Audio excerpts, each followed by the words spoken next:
Hi everyone, we are solving the IIT JAM Geology paper of 2024.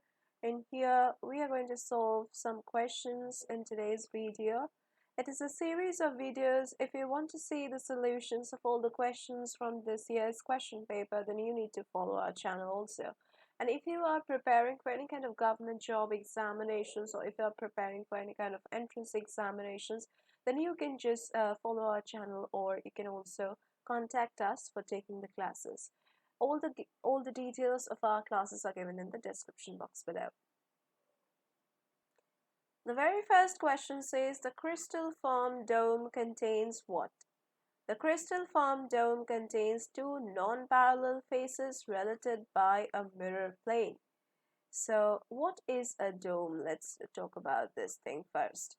Now a dome, as we all know, it refers to a curved crystal face resembling half a sphere. So sphere means circle. So if I say half a sphere, it means like this. So that's a dome. And however, the key point over here is to consider that the two faces of a dome are not necessarily parallel. Okay, they can be curved also. They can intersect along a line also. So many things can happen. And so we can also see that it might create a non-parallel arrangement also. Okay. Next is we have mirror plane. So what is a mirror plane? It's the defining characteristic of a dome, which is the presence of a mirror plane that bisects the dome and reflects one half onto the other. So this mirror plane is perpendicular to the line where the two dome faces intersect. Next is the two-fold axis of symmetry. Now, while a dome might have a rotational symmetry, it's not necessarily a two-fold axis. However, there could be cases where the specific dome form exhibits a two-fold axis that coincides with the line of intersection of the two faces. Okay.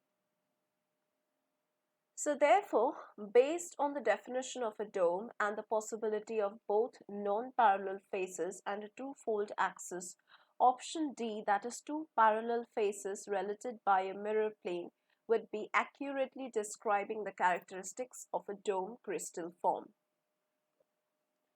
Next we have the symbols in third bracket 100, in second bracket 100 and first bracket 100 in a crystal represent the sequence of what? Okay, the square brackets, what we call the third brackets, denote the Miller indices for crystallographic directions. Okay, next we have the curly brackets.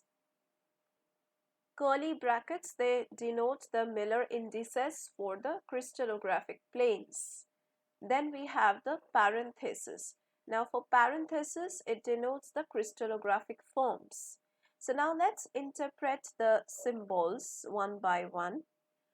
If I talk about this one, this represents a crystallographic direction with Miller indices, that is 1, 0 and 0, indicating the direction along the x-axis. Next, we have 100 within the curly brackets. Yeah, next is 100 in curly brackets. This represents a crystallographic plane with Miller indices 1, 0, 0, indicating the plane perpendicular to the x-axis. Perpendicular to the x-axis. Next we have 100 within the single bracket, and this represents this one, of course, single bracket, and this represents a crystallographic form with indices 100, which represents a set of faces parallel to the x-axis. Okay, so in the sequence, third bracket, curly bracket, and this simple bracket. So we have the line first, then form second, and then the face. So we are going with option D, line, form and face. Okay, line, form and phase would be our correct answer. Let's move over to the next question. We have matched the stratigraphic units in group 1 with the corresponding Archean cratons in group 2. So group 1 has Baba-Budan group and banded gneissic complex 1, Bonai granite, then collar group. Okay. Baba-Budan group, it is typically in the western Dharwar craton. So P2. Banded gneissic complex 1, it is associated with the eastern Dharwar craton. So Q1. Bonai granite, it is associated with the Shingbung craton. R4. Kolar group, it is associated with the Aravallis. So S3. So we are going with P2, Q1, R4. Okay, we have option C as the correct option. Next question. Which one of the metamorphic phases sequence in order of the increasing metamorphic grade defines the thermal metamorphism? See, the correct answer would be albite, epidote hornfels, hornblende hornfels, pyroxene hornfels, and sanidinite. Thermal metamorphism is defined by the increasing temperature and relatively low pressure. So as the temperature increases, minerals in the rock becomes less stable and react with each other to form new minerals that are more stable at the higher temperatures. So this process leads to a sequence of metamorphic phases which are characterized by different mineral assemblages. So let's talk about each of these options given over here.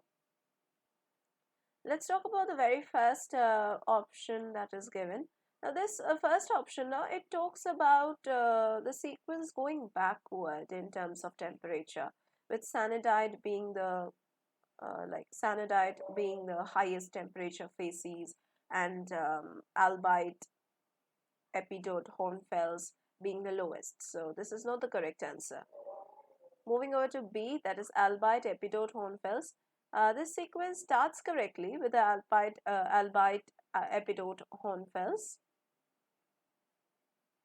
That is starting with the lowest temperatures, but then jumps to sanidinite. Okay, it jumps to sanidinite. That's the highest temperature before returning to the pyroxene hornfels, hence intermediate temperature. So this illogical jump makes it incorrect once again. So no. So this is no. Third one, hornblende hornfels. Now this sequence starts with hornblende hornfels, which is the intermediate temperature, and this jumps to albite, epidote, hornfels. Okay, that is the lowest temperature, then goes back to the pyroxene hornfels, that is the intermediate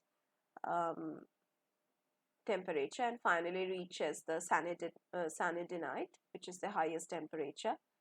So yeah, this erratic progression is not characteristic of thermal metamorphism.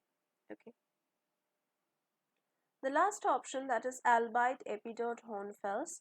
Now this sequence correctly represents the increasing order of temperature in thermal metamorphism.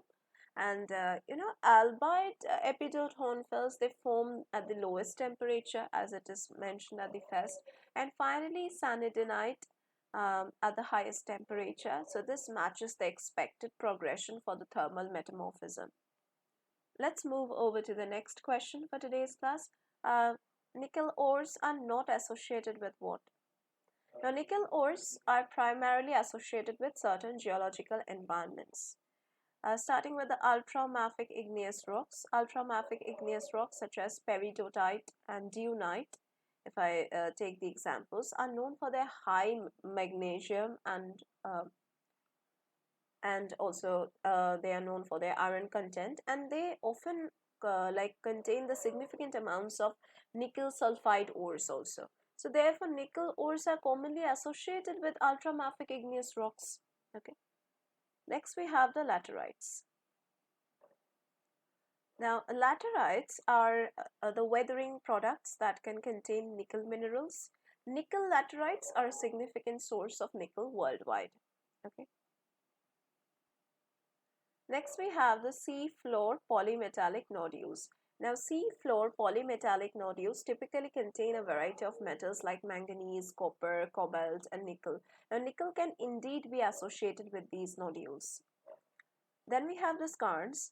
Now, skarns are metamorphic rocks which are formed in the contact zones between the intrusive igneous rocks and the carbonate sedimentary rocks. So while skarns are often associated with ores of metals like copper, zinc, and iron, they are not typically associated with the nickel ores. So just after discussing all these options, nickel ores are associated with ultramafic igneous rocks. That is, we are going with option A. Like, not for the answer, I'm saying just with what do nickel ores go with. So option A, then laterites option B, then seafloor polymetallic nodules option C. So which is not associated would be skarns. Okay. Let's keep it till here in this video. If you want to prepare with us for any kind of entrance exam or government job preparation you are doing, then you can join our classes for that. All the details are given in the description box below this video.